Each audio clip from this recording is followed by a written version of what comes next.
Hello, everybody. I'm Louise Eddington, the Cosmic Owl of Cosmic Owl Astrology, your wisdom weaver. Before I dive in, I just want to mention that in the written version of my week ahead forecast for last week, I wrote that the eclipse was at 3 degrees Virgo, not 29 degrees Virgo. Can I just say, I am neurodivergent, and this mutable eclipse has been frying my brain. I'm ADHD, very ADHD, quite honestly, and so I'm often thinking of something else while I type and things like that. I try and edit, but sometimes, we're human, we make mistakes. So, if you notice a mistake, try and be kind and just go, hey, did you mean to do this? Or whatever. Anyway, you know, there's just the rudeness in comments sometimes fries my brain, and don't accuse me of being thin-skinned. I put a lot of effort and time into all the content I put out there. And yes, I do it because I want to earn money, but I don't do it just for that. I do it because I genuinely think that we need to inspire you to be the change you can be in the world. We as astrologers need to inspire you to see the potential and positivity and how you can work with the astrology as a tool for empowerment. Okay. So, it's like I keep going, well, I try and do it here and I try and do it there. And then somebody goes, what? Anyway, just try and be kind. It doesn't take much. So here's the week ahead for the week beginning September the 28th. I pulled 3 cards for the week, which I will go over in detail at the end. It's another big week. I'll start with showing you where we're at and go through day by day as I usually do. Ceres is quite prominent this week, so buy my book or leave me a review if you've got it already on Amazon, please. And I'm doing some presentations on Ceres, one for the Houston Astrological Society on October the 12th.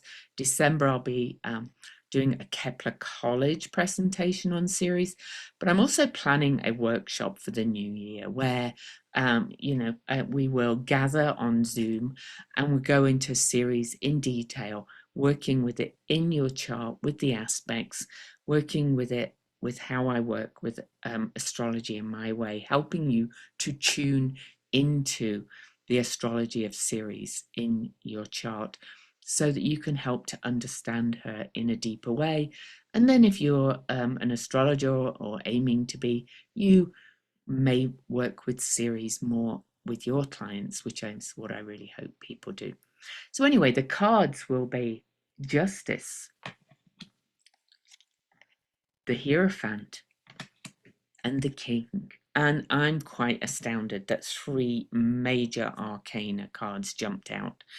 Because on the face of it, this week ahead doesn't have that many major aspects, but we're still under that eclipse energy, right?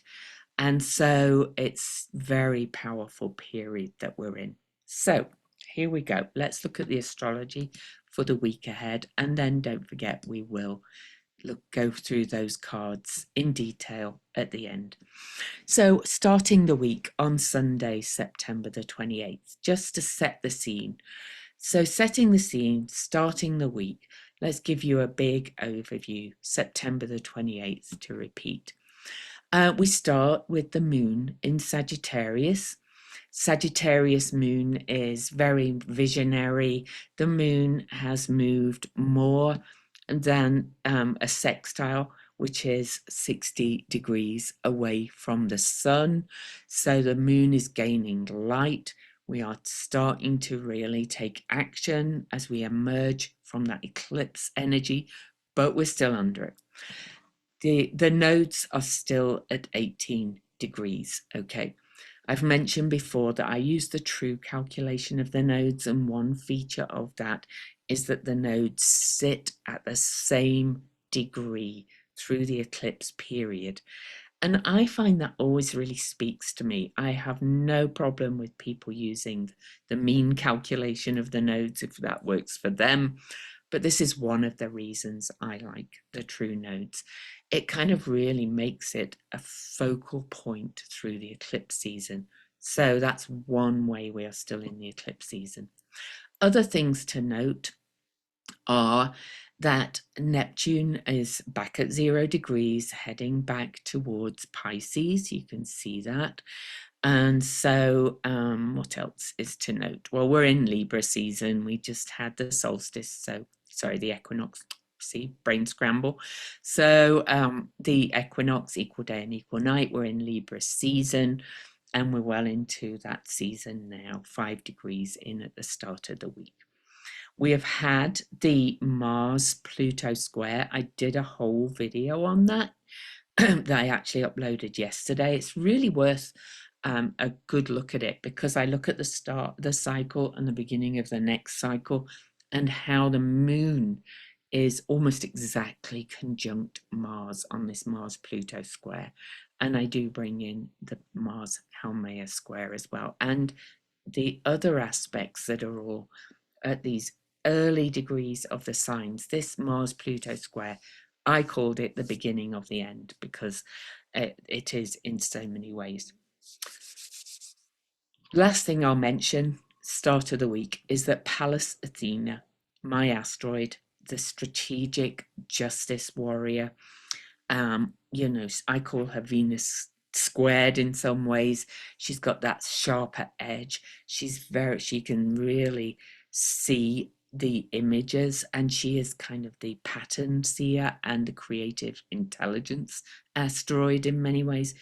She is now at 6 degrees Aquarius, where she will station retrograde later this month. No, I think it's in actually whenever she stations retrograde. She's going to sit at this degree for a long time. This happens to be the south node of the USA, and it's also a very hot degree. I talked about it with my friend and colleague and client Dawn Hild on a video we did together called Fools and Lovers. And next week we are recording a follow-up to the Fools and Lovers degree to talk in even more depth about this degree, because we did look at 0 degree and 6 degrees of Aquarius in the Fools and Lovers video. All right, so with the week ahead, let's look at the aspects. So we're starting the week as the moon gains light, but we're still dealing with the eclipse energy. Just think of it that way, okay? So on September the 28th, I'm going to go through in quite a lot of detail, but Venus over here in Virgo, she makes a quincunx, an aspect of adjustment to Ceres. Now, going back to those important degrees, 0 Aquarius, Venus, Ceres, and Pluto met at 0 Aquarius back on December the 7th, 2024. The three of them have very much kind of they work together in very many ways for integration of mind, body, soul, if you're looking at it as a psychological energy. But you could look at it as integration of mind, body, soul, of the physical cosmos that we live in. Well, anyway, Venus makes this aspect of adjustment to Ceres. But what's interesting about this is that Ceres is at 10 degrees Aries, where Venus stationed retrograde earlier this year. And then Ceres will station direct later at 2 degrees Aries, which is where the Sun and Venus met in the middle of Venus retrograde on March the 22nd of this year. And that was right in the middle of the last eclipse season. So we're adjusting things from back then. We're going to be revisiting them. So Ceres is in a way kind of tidying up or revisiting what's emerged since that Venus retrograde and last eclipse portal back in March, early April of this year, and saying what have we learned? How are we learning that what we're doing in this world and individually, Aries, is not feeding all our needs, is not nourishing us, is not um, um, um, feeding our souls, feeding each other, looking after each other, caring for the earth, caring for each other. It's an important adjustment. Venus being the faster moving one, they're moving away from each other, but then Venus is heading towards the south node. So something more is going to be released on that south node as we step into, like, what's going on? What are our real values? Anyway, I better move on, or this is going to be hours long. So the Sagittarius moon over here does make a sextile to Mercury, the messenger, and at the same time, pretty much will sextile Chariklo and asteroid Lilith. So the moon over here in visionary Sagittarius starts to say, what ideas do we need to put forward? What new story are we writing? What new story do we want to write as we start to say, talk to the hand? No, this is not working. Okay, whatever in the way it's not working for you. So Mercury will also trine Chariklo, the spinner of grace, the doula, if you like, of the cosmos, the space holder for healing. And she, the 6-degree Aquarius point is very important in her cycle. So, we are really now moving towards starting to write the story of the future for ourselves individually and the collective. And then the moon will later make a supportive aspect trine as a trine. Okay, so that's 120 degrees, but it's a unbroken flow, supportive, creative aspect to Eris and Chiron in Aries, who are now at the same degree as Chiron. It's a faster moving energy, moving back towards Eris. This is saying it's time to flip some tables, time to heal from the inside out, time to stand up, time to take your agency. And yes, learn from others, but say, I have to kind of step up into the I am and play my part in whatever way that means. Last aspect I will mention for this day is that Vesta over here in Sagittarius, Vesta, your inner flame, focus, commitment, devotion to truth, freedom, and the future, sextiles, Pallas, Athena, fire and air, those ideas, that passion on the South Node of the USA, which is really kind of freedom, liberation, all the things the USA is supposed to stand for, but are we standing for it? So you get the idea of where those ideas will come from.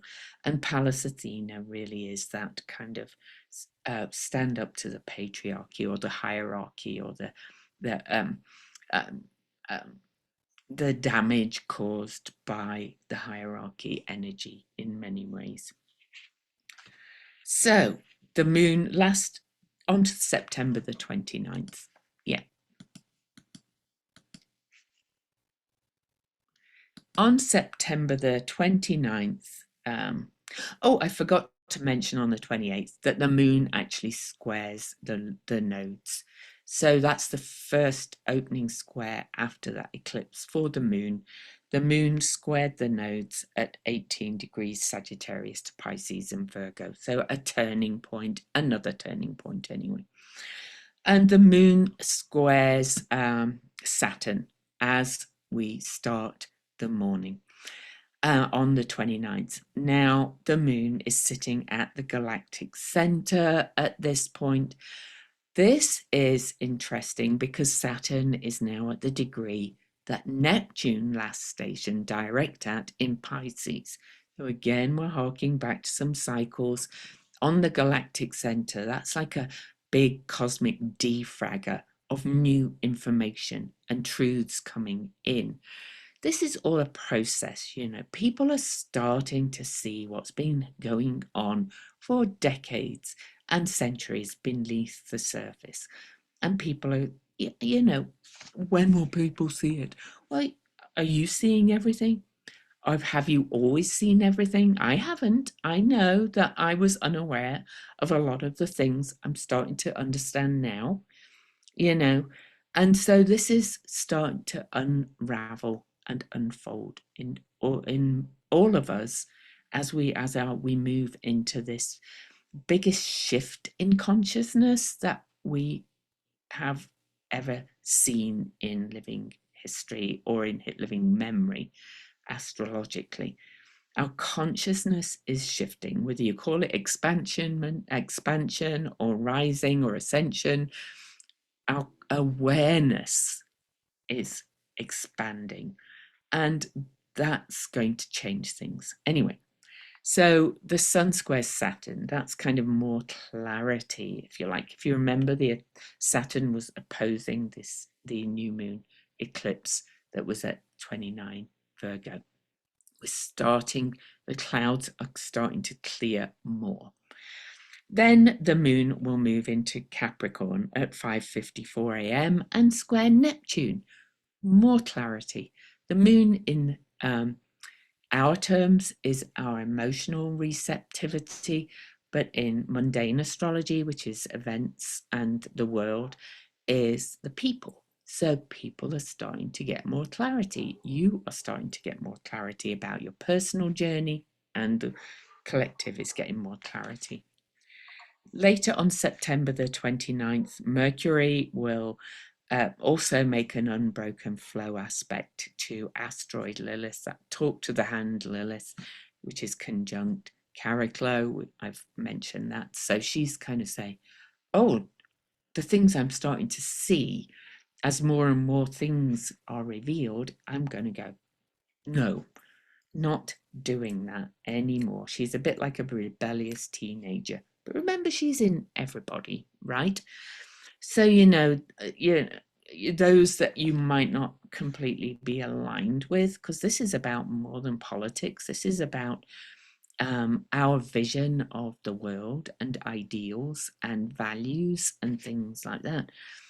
So, there is an element of doubling down on kind of the, shall we say, the conservative side, or the no, this is how it is, and we are going to stick to our guns and things like that. And then there's the other side saying, no, we're not going to stand for that. So we'll see how it goes. I still believe we are not going to stay in what seems to be happening in the world. Anyway, the moon in Capricorn then later in 9:58 a.m. Eastern, doesn't really matter about the exact times, is going to sextile Haumea, the regenerative quality that was involved in that Mars-Pluto square in that other video that I'm talking about, as we are invited to rebirth and regenerate ourselves and the world. And then at 10:55 a.m., the Libra sun, love, balance, harmony, justice, to go to the first card I pulled. The scales of justice will make an unbroken flow aspect to Pallas Athena in Aquarius at the south node of the USA. This is like ideas, vision for the future, more balance, more harmony, more justice in your personal life. What do I have to do to kind of balance the scales more? Okay, and out there as well. And then later in the day, in the afternoon, the moon will sextile Mars in Scorpio. That's an aspect of opportunity from Capricorn, saying, okay, what action am I going to take as we gain light now from these eclipses?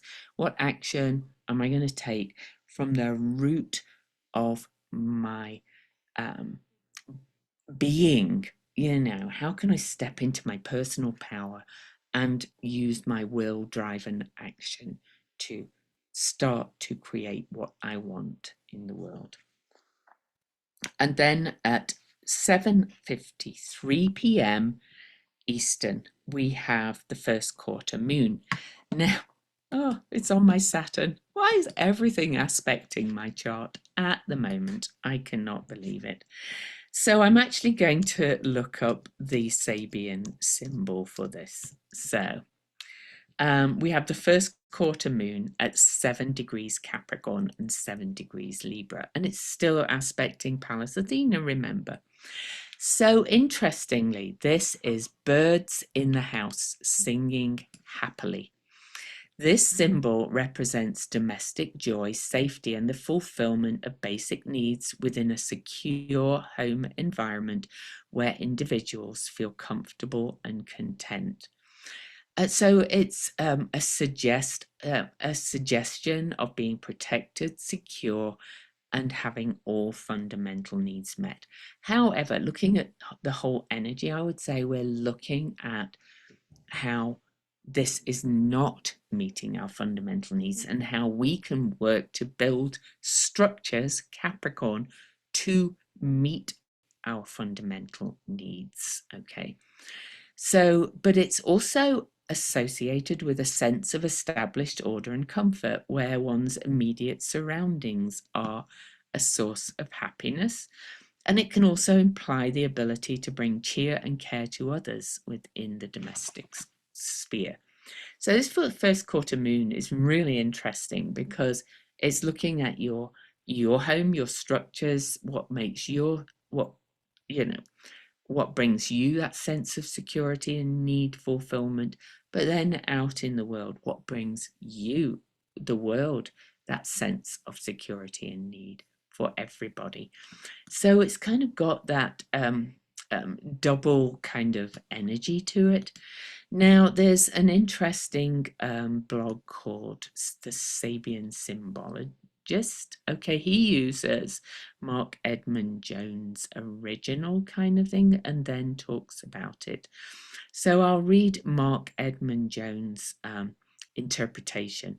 This is a symbol of the descent of spirit or intelligence into every last ramification of everyday reality, and of man's self-fulfillment as he is successful in shaping circumstances or precipitating events so that they become the ultimate and outward revelation of that higher vision by which they continue to be themselves at core.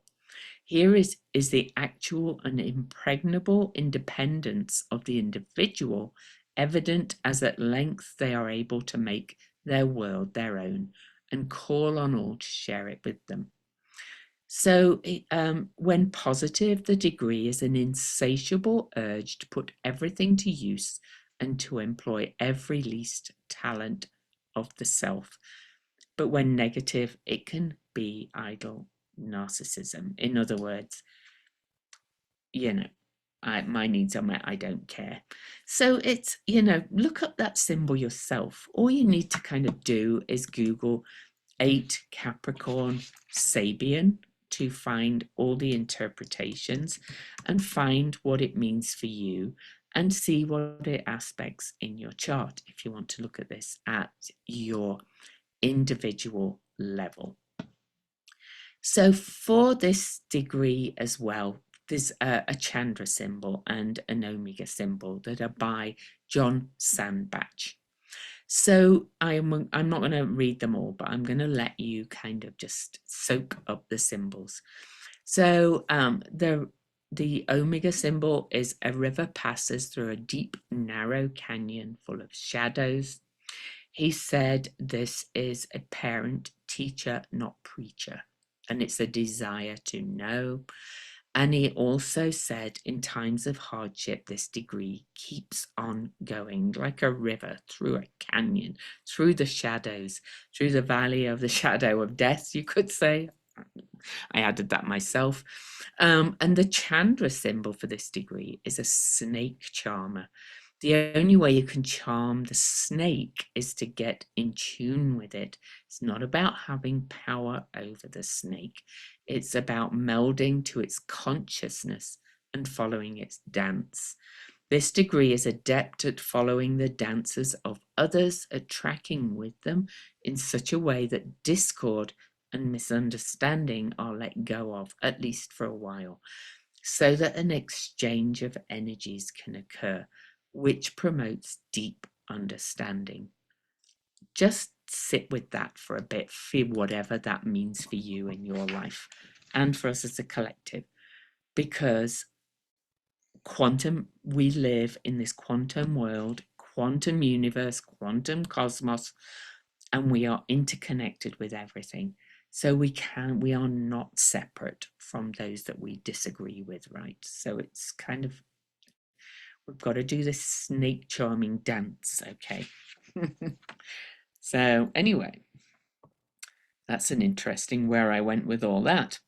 And then at late evening, on the 29th, the moon will conjunct Pholus. That is, takes the lid off it. This is cause and effect. Small actions have huge consequences. It's like taking an inventory of what caused this, what led to this, what, were the domino effects of this. But it's our own inventory as well as a collective. So it's not just about what everybody else is doing, it's our part. Okay. So the sun in Libra, the last aspect over here in Libra, does move to 7 degrees and sextiles Vesta. So that the inner flame, focus, commitment, devotion to the future, to truth, to bringing that justice, that harmony, all those things. Okay, so yeah, I think we'll see this reflected in the cards as well. So September the 30th, we're on to Tuesday. The moon is in Capricorn now, as you can see. And so we've just gone past that first quarter moon crisis in action. Really, the energy's picking up as we move towards the next full moon now. And the moon squares Ceres still at that 10-degree mark, still harking back to when Venus turned retrograde in early March. I can't remember the exact date, but it's that whole period. And so, this is kind of saying, all right, action, initiating, cardinal signs. What action are we taking to build the structures we want to see in our life and the world? And then Mars over here in Scorpio, in its own sign, will make a supportive trine, unbroken flow to Hygeia, the seer, the preventative health, holistic healing asteroid. Now, if you'll bear with me 1 second, the doorbell just went. I will be back.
Back again. Don't you love it when a package that needs a signature gets delivered when you're in the middle of doing something like this?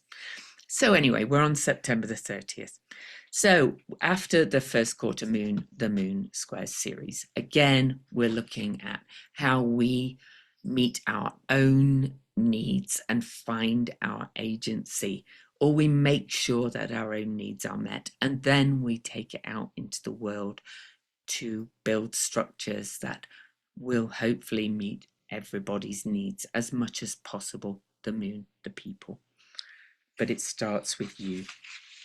All right. And then Mars trines Hygeia, as I was saying. Hygeia has that seer quality. She is preventative health in so many ways. She's in the sign of Cancer. That's self-care, but it's the home, the family as well. So you can see that all this starts within you, okay? Instead of expecting anybody else out there in the world to meet all your needs, okay? Or to meet, you can't expect them to. You can hope you're in a good relationship with people that help you meet your needs, but you can't expect the world to meet your needs, okay? And then the moon in Capricorn will make the unbroken flow aspect to Libra as well.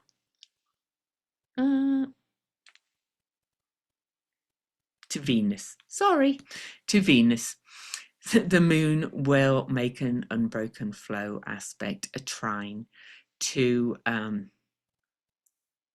oh, that was Mars. Yeah, sorry, I scramble brain, told you these eclipses have scrambled my brain completely. My ADHD is just like, and it's wild. It's good in some ways because I'm having all these ideas, but focusing them is not easy, but it's all good. So the moon will then in Capricorn will make an unbroken flow trine 120-degree aspect to Venus in Capricorn, which is now at 13 degrees, that number, the goddess, love it. But this is Earth. This is like about making things manifest. This is like making things real. But Venus is approaching the South Node, the releasing end. So we're still also purging some things from this eclipse period, purging some things, some old ideas, some old details, some old ideas, some things that no longer work, so that we can build this new thing that we want to see in the world. Then the moon, the very last of the 30th, at 11:38 p.m. Eastern, the moon will square off to Mercury. So then we bring the mind into it. Venus is kind of the heart, values, relationships. Now we get the ideas again and saying, okay, keep going, build those ideas and speak them out into the world. October the 1st. Wow, October already. It's a bit of a memorable day for me, but that's for me to know what that is. So the moon, and it has interesting aspects. Well, why don't I tell you? In 1997, October the 1st was the day my dad died. He had that glioblastoma, that brain cancer. It's okay, I don't need your, thoughts and prayers or whatever. It's quite a long time ago. I've come to terms with it.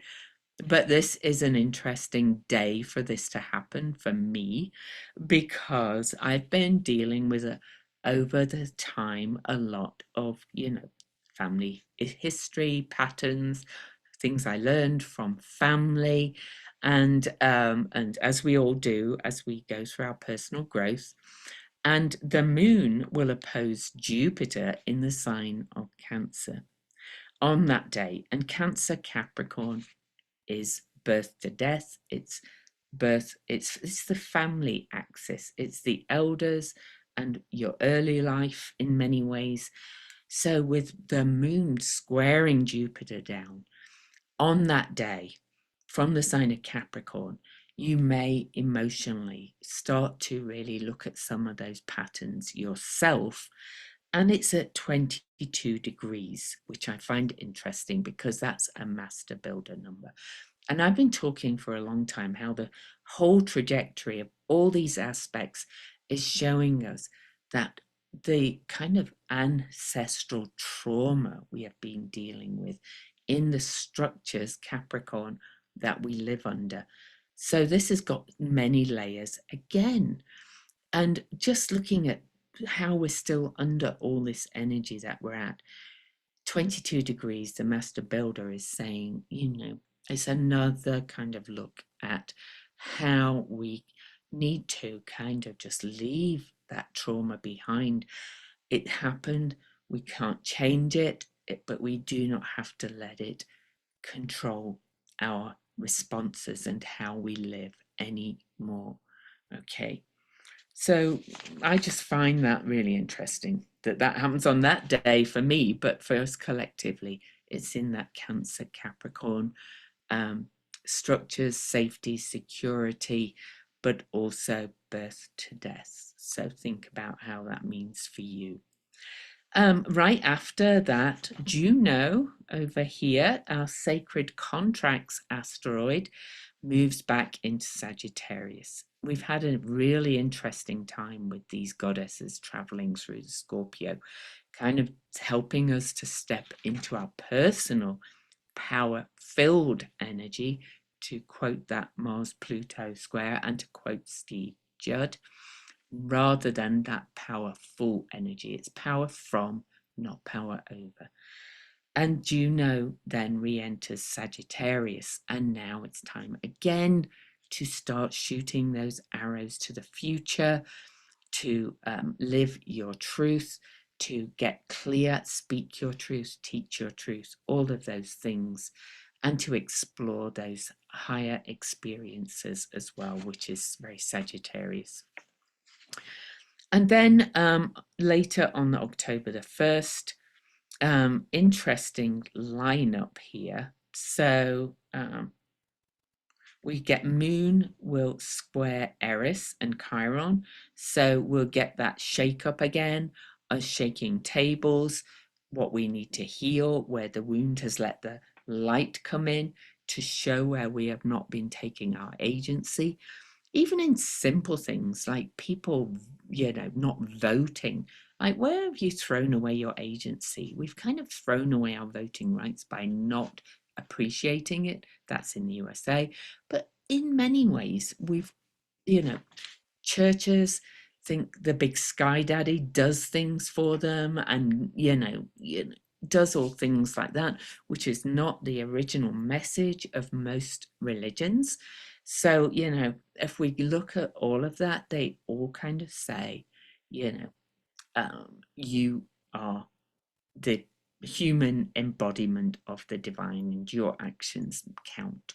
And it's kind of through you, through your connection with the quantum cosmos, the plasma, that you can bring the change. I kind of think of the energy of Aquarius now, which is the water bearer, as the plasma bearer, because we've now discovered through quantum science that everything's plasma, really. In fact, there's very little particle, but you can go and study quantum science to see that everything that we think is physically real is it's questionable whether it's actually physically real, or whether we just believe it is. So anyway, I'm going off on a thing again. And then the sun over here will square off to Pholus, where the moon just was, right? Cause and effect, that inventory kind of thing. The lid's off. Time to let, keep looking at it, keep looking at it. And then the moon will also sextile Saturn, still at that degree that Neptune last stationed direct at earlier this year. Still, and Saturn is still square the galactic center. We are getting new information all the time, more clarity. Okay, then at 3:51 p.m. on October the 1st, the moon will enter Aquarius. And I love the moon in Aquarius, because the moon in Aquarius helps us to lift up and start to see the bigger picture, to get a little less emotionally detached, to a little more emotionally detached, to start to put pieces together and start to also think of longer term vision for the future. And then the Aquarius moon will sextile Hygeia, which has just moved into Sagittarius. This is fire and air. This is very creative. This is very passionate. This is saying, okay, we're in that last quarter phase of building, of creating, set the intentions we set, the seeds we sowed on the eclipse. It's really time to start kind of putting those ideas into action, if you like. And then the moon will sextile Neptune as well on the other end of the equation. So this is also, Sagittarius is also about our beliefs and about the natural laws. And Neptune is about faith, and Aries is the I am, agency. See where all that's going again. Then Mercury on October the 1st squares off to Jupiter. Remember, the moon just opposed Jupiter at the start of that. But the Mercury, the mind, ideas, voice, okay, and the messenger will actually square off to Jupiter, still at that 22 degrees master builder number. I like that. And the cardinal signs again, initiating change, building something that brings more balance, harmony, and justice, but speaking the ideas from your truth. And then later on October the 1st, the moon, because it's just newly in Aquarius, will run the gamut of all these big change makers that are just changing signs in so many ways. First, they're trine to Uranus, which is rebellion or radical change, but it's also aha moments, like a lightning bolt idea. And then we'll conjunct Pluto, which is asking you to purge your old beliefs and your old ideas, but can also help you to dig deep into your inner buried treasure. And then at the same time, really, will make that air trine to Sedna. Sedna, which is spiritual destiny in many ways. It feels like we were born for this moment to me. This is like Earth's, the cosmos's spiritual destiny moment. And we are here for this. And then the moon will square Haumea, regeneration, rebirth in Scorpio. So we are just literally birthing something new. And all these aspects keep saying that. And this is a big turning point for humanity and the cosmos and the earth. We get to choose whether we create a world that we want to see or whether we keep going the way we have with that power over dominator paradigm. All right, on to October the 2nd. October the 2nd, we begin really early in the morning with Mars over here in Scorpio, square Pallas Athena, square that wise justice warrior. Scorpio, Mars in Scorpio, coming from that place of action, from that deep place of power, filled energy. Okay, Scorpio is deep. We're in again this closing phase of this cycle, the Mars Pluto cycle and other cycles, and Mars squaring off to Pallas Athena, that creative intelligence, wise justice warrior, sitting on the south node of the USA. I love this astrology. But as Mars squares off to Pallas Athena, within less than 4 hours, the moon, the people, also your emotions will conjunct Pallas Athena. So is this living up to the promise of what began way back in on July the 4th, that day? So, this is, and we're heading towards the full moon right now, right? So you feel like the energy is going to start picking up. And I do think we are really heading in the right direction, starting to. The signs are there. if you look for them, instead of just looking for everything that's coming out of those players in the crisis, turning point, crossroads that we are all in, if you look for the bad and step into fear, then that's what you will see. It's there, yes, I know, I do get that, and it doesn't seem great. But if you look for the signs, there are more and more people waking up and becoming aware of what's happening. I just saw actually this morning, there's a podcaster called David Pakman, is it? Oh gosh, I can't remember his name now. He's on YouTube. He's probably everywhere else too. David Pakman, that's it, yes.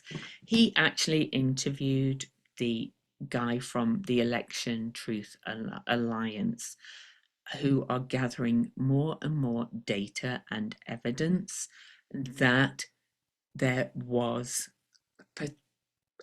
is evidence of vote switching, flipping through the tabulation machines during the last election in the USA. And David Pakman has been one that has not been talking about this. And now he's interviewed the Election Truth Alliance. I think more and more people are going to start to see that now. So that's very USA centric, I know, but I kind of wanted to follow up on that because I think, I'm one of the so-called 4 a.m. club who woke up. Well, I didn't sleep, but I knew on election night that this was not right. And so I knew it was going to come to light eventually. It's starting to. The fact that he was on David Pakman is a big step. So anyway, because I know most of you left on my channel kind of are in the side of truth. This is not about Democrats, by the way. I still think the Democrats have things to change as well. This is about the general trajectory of everything. So the moon at 8, no, that was September the 30th. We're on October the 2nd now. So October the 2nd. Okay, yeah.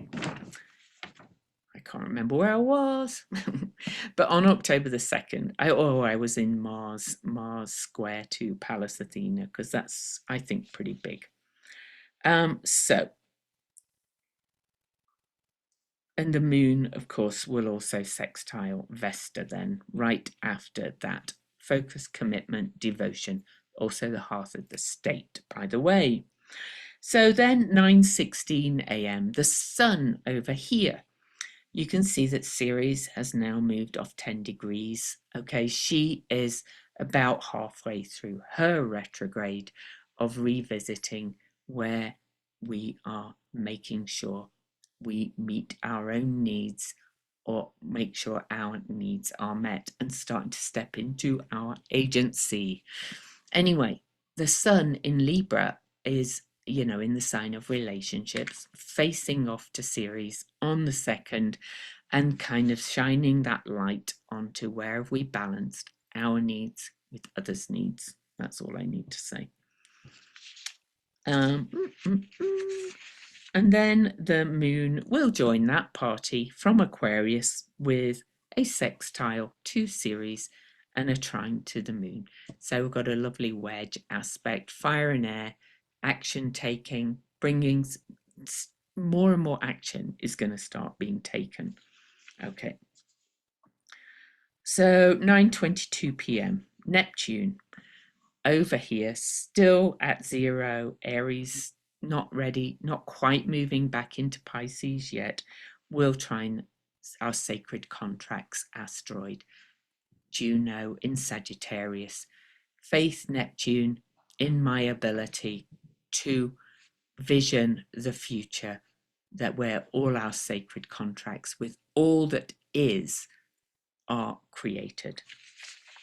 Remember, if it is to be, it's up to me. There's much of that in this. Okay, on to October the 3rd. October the 3rd, Friday, Venus Day, the moon in Aquarius still will meet Chariklo and then talk to the hand asteroid Lilith. Just kind of saying, weave this new story. We've been working towards this all year, right? It's going to continue, but you get the idea. Do you feel you're weaving a new story yet in some ways, or do you feel that you are still just at the whims of the energies out in the world? Or are you stepping into this very aware state and this conscious state that your healing, or whatever you want to call it, your agency comes from the inside out? It's time to step into that power-filled energy. Each of us has that power within. Isn't that what Dorothy was told in The Wizard of Oz? It was in you all along or something. It's within you all along. Okay, so Mercury over here. Mercury whizzing again through the signs. Mercury moving very fast right now. The next retrograde, incidentally, the last one of the year, will be in Sagittarius. So Mercury will start to slow down when we get closer to that. But right now, Mercury in Libra, the sign of the scales of justice, is whizzing along at speed and will oppose the table turner Eris and Chiron. Let that light in, do your healing, step into your agency, and start speaking from that place, okay, of knowing who you are and your essence. And then October the 3rd as well, the moon's finishing up its journey in Aquarius, will square off to Hecate, the goddess of the crossroads, the way shower, who has been showing us again that the crossroads, the way forward, is from that sense of personal empowerment. Can I repeat myself enough? And then the moon over here as well will sextile Eris and Chiron. I'm not going to say more about that, as Mercury opposes Chiron. So the moon is joining in all of these major aspects, if you've noticed. I'm going, oh, the sun does this, or Mercury does this, kind of the bigger personal planets, if you like, or the slower moving personal planets, I should say. The moon is not small. The moon is bringing your emotions into it. You may feel very driven this week to create strategies and to play your part in creating this change. Interestingly, I am a first vice chair of the Salt Lake County Progressive Caucus of the Democratic Party. I'm not fully in the Democratic Party, but I'm in the, we had our board meeting last night and I was discussing our strategy to play our part in bringing the change. Can't make this stuff up, right? So the moon on at 10:07 p.m. will enter Pisces, okay? And, you know, we start to really enter it. Well, we won't have a full moon for a bit, but you know, we're really heading towards that because the moon is in the sign before the full moon, Pisces, for over a couple of days. Things might get more emotional, but you might feel that sense of interconnectedness as the moon moves into Pisces from 10:07 p.m. Eastern on October the 3rd. Last aspect is as soon as the moon moves into Pisces, it squares off to Pallas Athena in Sagittarius. Sagittarius and Pisces are both signs associated with faith, trust, belief, and really stepping into that magic of trusting the process whilst taking aligned action. Okay. And then again, here we go. The moon at the beginning of Pisces. We move on to October the 4th. October the 4th, the moon moves, the moon is in Pisces. You see that. We'll square off to Uranus. We'll square off to Sedna. Radical change, aha moments, changing perspectives, spiritual destiny. And the moon will also trine Haumea, regeneration. And so, you know, all of that kind of stuff. But the moon will also semi-sextile Pluto. So all of these big changes, every time the moon or a planetary agent changes signs, they aspect all these things. Vesta in Sagittarius, inner vision, inner flame, shooting your arrows forward, makes a fire, unbroken flow, trine to Ceres. Here's how I vision the future of how I make sure my needs and then the needs of others are met from the inside out. Venus at 5:20 a.m. on October the 4th will conjunct the South Node. This is kind of the drain in many ways. Something else may be let go of that's going to bring some radical change. To go back to September the 10th, the day that Charlie Kirk was assassinated in my state, Utah, the sun was just conjunct that South Node as something happened. Now here we come, Venus following. The sun is our core. I felt that event shook us to our core, and it shook, the ripples went out to the cosmos, to the world, because it's made everybody look at themselves, their core, their actions in many ways. Yes, people are still fighting over it, but that's beside the point. It's one of those events because of when it happened, even if you are in another part of the world, that this is going to ripple out. And we have more to emerge from that, I think. Interesting when Venus will conjunct the South Node. I think more details of that event and our relationships and our responses to it will start to emerge.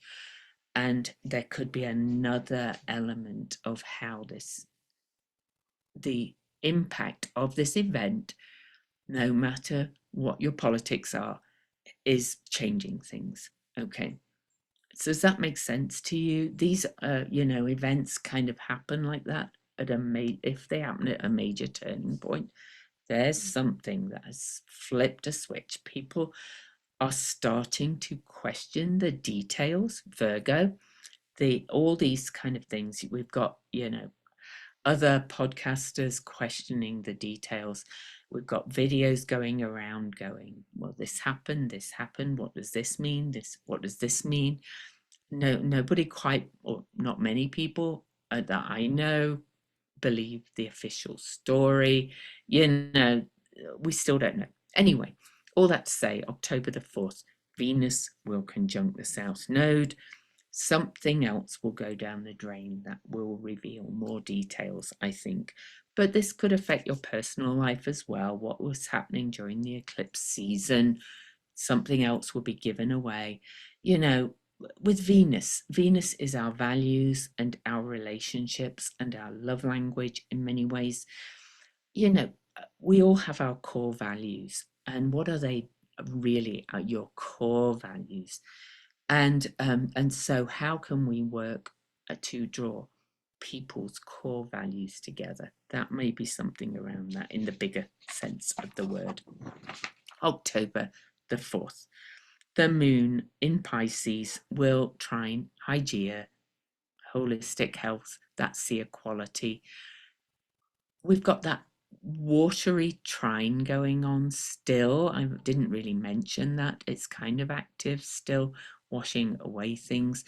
But when the moon comes up and starts to trine Cancer and starts to trine Mars as well, Hygeia in Cancer and Mars in Scorpio, that's a cleansing and washing away and purging as we are still under this eclipse energy. It's starting to release things and maybe starting to release that power over paradigm that we have been being asked to release collectively. And at the same time, really, as the moon makes that water grand trine, she will sextile Pholus as well. So, again, it's got that element of seeing the cause and effect of things out there, but also our little part in it, the little ripples, and letting go of some of those things by taking an inventory, maybe making some amends. You know, nothing huge. This is an ongoing process. Anyway, Moon then will move on to 9 degrees Pisces and will square Vesta at the same time as Mars will sextile Pholus. So all that story's ongoing, going together. It's kind of seeing more things are emerging, the cause and effect out there and within. And so, you know, we're kind of seeing where these small actions really began. So that's Saturday, that's the end of the week. You can see, I'll quickly go to the start of Sunday. By the Sunday morning, as we end the week, the moon is heading towards that north node again, the opposite point of the eclipse we're going to hit. And so things are going to really start to move as we move towards that next full moon, which I will do a video on soon. But we're still got the nodes at 18 degrees. So we're still under this big eclipse energy. So that we're still working on that. Okay, onto these cards, which I'm quite stunned by. So the first card I pulled is, I can't believe I pulled 3 major arcana cards. That kind of shows the power of this energy. And so this is justice. So I always think of the major arcana cards as it can be in a personal tarot reading, kind of the players in your life. But this means it's kind of a bigger impact to me, but it's also kind of suggesting that all your actions and all that how you work with the energies this week have a major connection, have a major impact on the collective, each individually. It really is true. Anyway, justice. Okay, justice card is a number in this deck is number 8.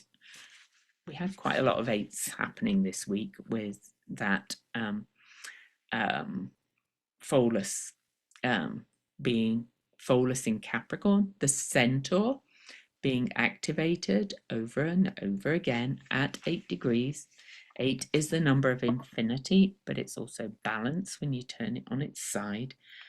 So in the book for this card, this is the hero's sword. And this says, I am truth. Okay.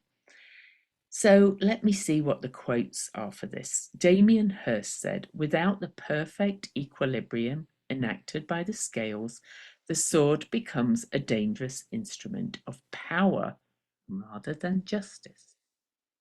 The Soul Journey, the quote for that is by Sarah McLean. It says, you see, you're not paying close enough attention. Theseus, who killed the Minotaur, by the way, fought for his life. He shook his head, but the Minotaur fought for Ariadne. Go and read the myth if you need to understand the myth. But the message of this card is about, it says, finding equilibrium is a challenge that requires our unhealthy ego, the power over kind of ego, to step aside, which can be difficult if there is a tumult of fury and anger on our path. May your moral compass guide your way and never get lost. There you go. That's the message of that card. Interesting. The second card I pulled for the week is the Hierophant. Now, if those of you who don't know what a Hierophant is, Hierophants were not priests. Hierophants in ancient times were mere kind of translators of the spiritual message as best they could. They were guides more than priests. They did not put down the rules. The Hierophant kind of was a bit of an intermediary. I do not think we need intermediaries. This is a message for you to become your own Hierophant. Okay. And this is I am knowing. and it's actually the Minoan Zeus. Okay, so but let's let go of some of those old Greek myths with Jupiter, Zeus being the god that kind of punished and did all these things. This is about you becoming your own Hierophant. So the Dalai Lama said, "This is my simple religion. No need for temples, no need for complicated philosophy. Your own mind, your own heart is the temple. Your philosophy is simple kindness."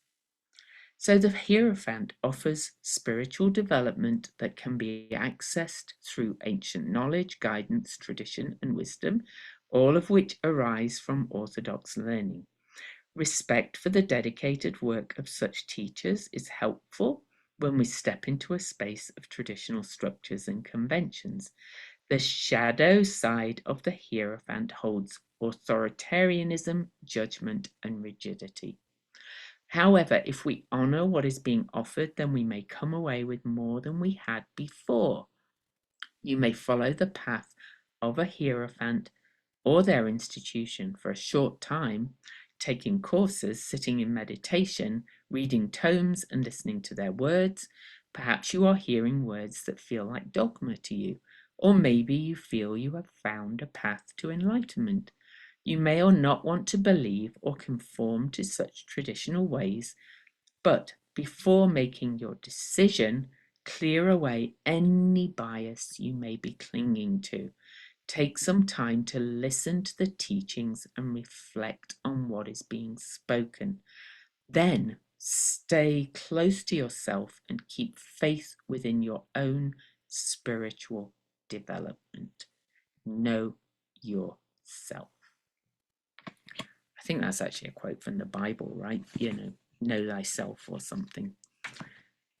The central message, I keep saying it, and then we get the last card, which has come up again and again and again lately, and it's this Aries agency.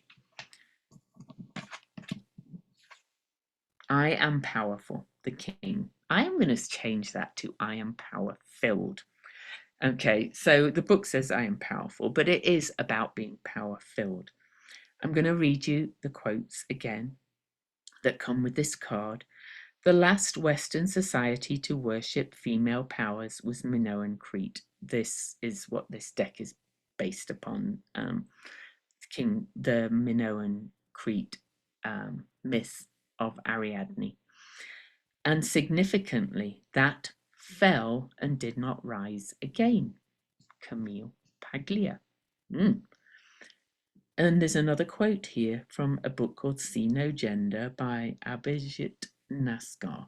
Now then, this is not about biological gender for me. This is about the fact that the cosmos really does not have a gender in a way, and we don't in a way, because we have each and every planet and sign within us. We are all that is, and we contain it all within us. So nothing about biological gender before anybody shouts at me. So anyway, some gender norms are healthy, some are unhealthy. You must wake up from the patriarchal sleep to recognize which is which. Wow. Anyway, the masculine principle holds tremendous power, order, strategy, clarity, rationality, and focus. Such an energy creates superb functional structures after offering clear action and a strong libido presence that creates a rich, fertile ground.